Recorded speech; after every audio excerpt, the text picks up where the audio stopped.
Guys यहाँ पर time आ चुका है अब एक नई एक्सरसाइज का। मैं आप लोगों को जावा में एक नई एक्सरसाइज देने वाला हूँ और इस एक्सरसाइज के अंदर आप लोग को बनाना एक लाइब्रेरी मैनेजमेंट सिस्टम।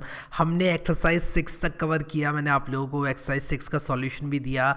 अब हम लोग यहाँ पर क्या करेंगे, आपको जितना भी ज्ञान आया है अभी तक ये जावा कोड्स देखकर, आपको करना क्या है कि आपने यहाँ पर लाइब्रेरी मैनेजमेंट सिस्टम बनाना है। तो ये हमारा वीडियो नंबर 104 है। यहाँ पर मैं सबसे पहले तो 104वां वीडियो जो है उसके लिए एक फ़ाइल बनाऊँगा, न्यू जावा क्लास CWH_104 लिखूँगा और फिर उसके बाद लिखूँगा यहाँ पर 104 अंडरस्कोर और 104 अंडरस्कोर के बाद एक्सरसाइज 7.java।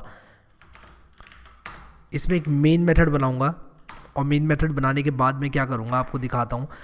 इसमें मेन मेथड बनाने के बाद यहाँ पर मैं आप लोगों को सिंपली जो प्रॉब्लम स्टेटमेंट है वो लिख कर दूँगा और आप लोग यहाँ पर देखो प्रॉब्लम स्टेटमेंट क्या है। Create a library management system which is capable of issuing books to the students. ठीक है, बाय द वे अगर आप लोग यहाँ पर कोड फोल्डिंग करना चाहते हैं, मैं यहाँ पर देख रहा हूँ कि वर्ड रैप को किस तरह से टॉगल किया जाता है। मुझे यहाँ पर मिल नहीं रहा है इंटेलिजेंट आइडिया में वर्ड रैप कैसे टॉगल करते हैं, तो मैं नेट पे सर्च करूँगा टॉगल वर्ड रैप इंटेलिजेंट। और मैं ये चीज़ क्यों बता रहा हूँ यहाँ पर बीच में, मैं इसलिए बता रहा हूँ क्योंकि मैं आप लोगों को इस बात की समझ रखवाना चाहता हूँ। मैं चाहता हूँ कि आप लोग इस बात की समझ रखें कि यार कोई भी चीज़ मैं रटता नहीं हूँ या आप ना रटें। आपको ये जो वर्ड रैप वाली बात है ये बहुत सिंपली यहाँ पर आप लोगों को इंटरनेट पर सर्च करके मिल जाएगी। तो ये कह रहा है कि जर्नल में जाके सॉफ्ट रैप का इस्तेमाल करें। फाइल सेटिंग्स में जो जर्नल आता है एडिटर के अंदर, उसमें जाकर सॉफ्ट रैप दीज फाइल्स, या फिर मैं यहाँ पर इस तरह से लिख दूँगा सॉफ्ट रैप कॉमन लगा के star.java फाइल्स को भी मैं सॉफ्ट रैप रख करना चाहता हूँ। सॉफ्ट रैप का मतलब मैं आपको बताता हूँ, जो हॉरिजॉन्टल वाला स्क्रॉल बार है ये नहीं आना चाहिए था, बट ये तो आ रहा है यार। देखता हूँ मैं क्या प्रॉब्लम करी मैंने। Editor general soft wrap these files star.java भी लिखा है मैंने। Use star and question mark as wild cards and semicolon to separate patterns. अगर मैं यहाँ पर कहीं देखूँ व्यू सॉफ्ट रैप, मुझे यहाँ पर अगर कहीं देखने को मिल जाए तो मैं शायद यहाँ से सॉफ्ट रैप कर सकूँ। ओके, तो यहाँ पर मुझे मिला था एक सॉफ्ट रैप। हाँ, I think this works, this does works. I don't know कि ये एडिटर वाला सॉफ्ट रैप क्यों नहीं काम किया। अगर आपको पता हो तो मुझे कमेंट में ज़रूर बताना। बट अभी के लिए हम लोग आगे बढ़ते हैं, मुद्दे पे आते हैं कि create a library management system is capable issuing books to the students.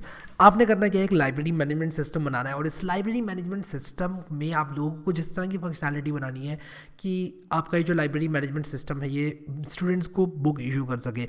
Book should have in full like, ये सारी इन्फॉर्मेशन जो मैं बता रहा हूँ वो सारी की सारी बुक्स में होनी चाहिए। बुक नेम, ठीक है, फिर उसके बाद नंबर 2 होना चाहिए बुक ऑथर, और उसके बाद नंबर 3 होना चाहिए आपका इशूड टू, और इसके बाद होना चाहिए इशूड ऑन। ठीक है, ये सारी की सारी इन्फॉर्मेशन होनी चाहिए। आपने एक लाइब्रेरी मैनेजमेंट सिस्टम कुछ इनफाइनाइट लूप में बनाना है और वो क्या करे कि यूज़र कैन, मैं यहाँ पर लिखता हूँ यूज़र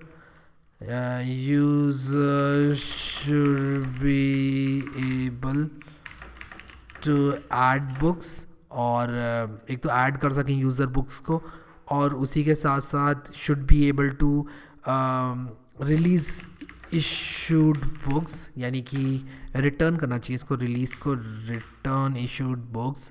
और उसी के साथ साथ यहाँ पर और क्या होना चाहिए, यूज़र एक तो ऐड कर सके किताबों को, एक रिटर्न कर सके, उसी के साथ साथ क्या करना चाहिए, इशू करना चाहिए इशू बुक्स। ठीक है, ये सारे के सारे काम कोई भी यूज़र कर सकता है। अगर इशू नहीं हो पा रही है कोई बुक तो उसको एक मैसेज डिस्प्ले होना चाहिए कि ये बुक जो है इस इंसान के पास है। Assume that all the users are registered with their names in the central database. इस बात का मतलब बता देता हूँ, आप लोग को ये लाइन थोड़ी कंफ्यूजिंग लग सकती है इसलिए मैं इस बात को समझाता हूँ। देखो ऐसा होता है कि जब आप एज्यूम करोगे कि कोई भी इंसान जो है बुक इशू करवा सकता है, तो आप ये बोलोगे कि यार अगर मान लो हैरी ने इशू करी और लविश के नाम से कर दी उसने अगर, तो कैसे काम चलेगा। तो हम यहाँ पर मान रहे हैं कि सारे के सारे यूज़र्स हैं वो उनके नाम जो हैं और जो उनकी फ़ोटो ये सब चीज़ें एक सेंट्रल डेटाबेस में रजिस्टर्ड हैं। तो कोई भी लाइब्रेरियन के पास जाता है बुक लेने के लिए कि लाइब्रेरियन भैया हमको ये वाली बुक दे दो, तो वो कार्ड में देखकर नाम अगर आपने कहा लविश, तो वो देखेगा कि लविश ऐसा ही दिखता है कि नहीं, तभी आपको बुक देगा। तो ये मत करना कमेंट कि यार कोई भी किसी की भी बुक इशू करवा सकता है। और यार मुझे पता है कि ये जो लाइब्रेरी मैनेजमेंट सिस्टम की इतनी सारी इन्फॉर्मेशन है इसको मेमोरी में नहीं रखते हैं, यहाँ पर हम अपनी मेमोरी में रखेंगे इन सब चीज़ों को। इसका एक जब आप ऑब्जेक्ट बनाएंगे ये सारे एट्रीब्यूट्स के साथ, तो यहाँ पर होगा क्या, इन सारे एट्रीब्यूट्स वाला जो ऑब्जेक्ट होगा उसको आप एक एरे लिस्ट में या फिर किसी भी कलेक्शंस में स्टोर कराते जाएंगे और उसको एक्सटेंड करते जाएंगे और उसको लूप करते जाएंगे चेक करने के लिए कि ये किताब कहीं ऑलरेडी इशूड तो नहीं है। तो ये सारी चीज़ें जब आप करेंगे तो मेमोरी आपकी बहुत ज़्यादा जाएगी। हम एज्यूम करेंगे कि जो लोड है इस लाइब्रेरी पर वो इतना है कि मेमोरी कभी एग्जॉस्ट नहीं होती है। तो ये एजम्पशन है हमारा। आई होप कि आप लोग को जो है क्वेश्चन समझ में आ गया। एक सिंपल सा लाइब्रेरी मैनेजमेंट सिस्टम बनाना है और एक किताब जो है उसकी ये सारी इन्फॉर्मेशन है। एक बुक ऑब्जेक्ट आप लोग बना सकते हो, ये देखकर साफ साफ दिख रहा है कि एक बुक ऑब्जेक्ट आप लोग बना सकते हो। आप एक लाइब्रेरी ऑब्जेक्ट बना सकते हो। मैं डिज़ाइन जो है वो पूरा का पूरा आपके ऊपर छोड़ता हूँ, आप अपने मन से इसको कोड करो। बट यहाँ पर आप एक लाइब्रेरी ऑब्जेक्ट बना सकते हो और यूज़र जो हैं they should be able to add books, return issued books या फिर issue books from the library. ठीक है, तो जो बुक है उसको आपको जो है अपडेट करना पड़ेगा।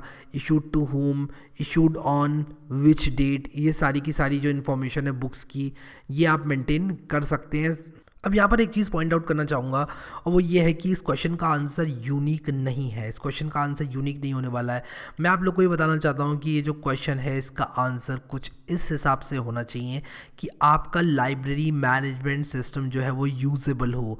आपका लाइब्रेरी मैनेजमेंट सिस्टम यूजेबल होना चाहिए, ना कि आपका लाइब्रेरी मैनेजमेंट सिस्टम जो है एक यूनिक आंसर या पैटर्न को फॉलो करे। मैं नहीं चाहता कि आप लोग इस क्वेश्चन का आंसर मुझे दें, मैं चाहता हूँ कि आप एक यूजेबल लाइब्रेरी मैनेजमेंट सिस्टम बनाएं इस इन्फॉर्मेशन का इस्तेमाल करके। और हाँ, अगर आप चेंजेस करेंगे इधर उधर तो कोई दिक्कत वाली बात नहीं है।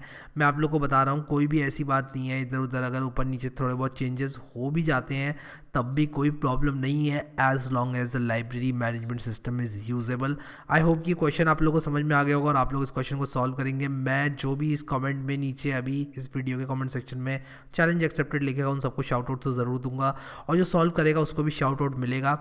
तो आप जो है नीचे चैलेंज एक्सेप्टेड ज़रूर लिख देना अगर आप इस चैलेंज को एक्सेप्ट करते हैं। मुझे पता है कि जो क्वेश्चन है उसको कई तरह से सॉल्व किया जा सकता है, बट मैं चाहता हूँ कि आप लोग अपने सॉल्यूशन के साथ आएँ और इस प्रॉब्लम को सॉल्व करें। एक यूजेबल लाइब्रेरी मैनेजमेंट सिस्टम बनाएं जहाँ पर बहुत सारी किताबें हैं और यूज़र्स जो है इशू कर सकते हैं, सारे काम कर सकते हैं with this book information. So guys, अगर आप लोगों ने अभी तक ये जावा की प्लेलिस्ट एक्सेस नहीं करी है तो इसको ज़रूर एक्सेस कर लेना और उसी के साथ साथ यहाँ क्लिक करके बुकमार्क और यहाँ क्लिक करके इसको सेव ज़रूर कर लेना। मैंने यहाँ पर ऑलमोस्ट सारे इंपॉर्टेंट टॉपिक्स जावा के कवर कर दिए हैं और आने वाले चैप्टर में जो बचे हुए टॉपिक्स हैं वो भी कवर हो जाएंगे। और ये जावा कोर्स जो है काफ़ी डिटेल में आप लोगों को जावा सिखाता है, तो आप लोगों ने अगर इसको शुरू से नहीं देखा है तो इसको शुरू से ज़रूर देखना। अभी के लिए इस वीडियो में इतना ही guys. Thank you so much guys for watching this video and I will see you next time.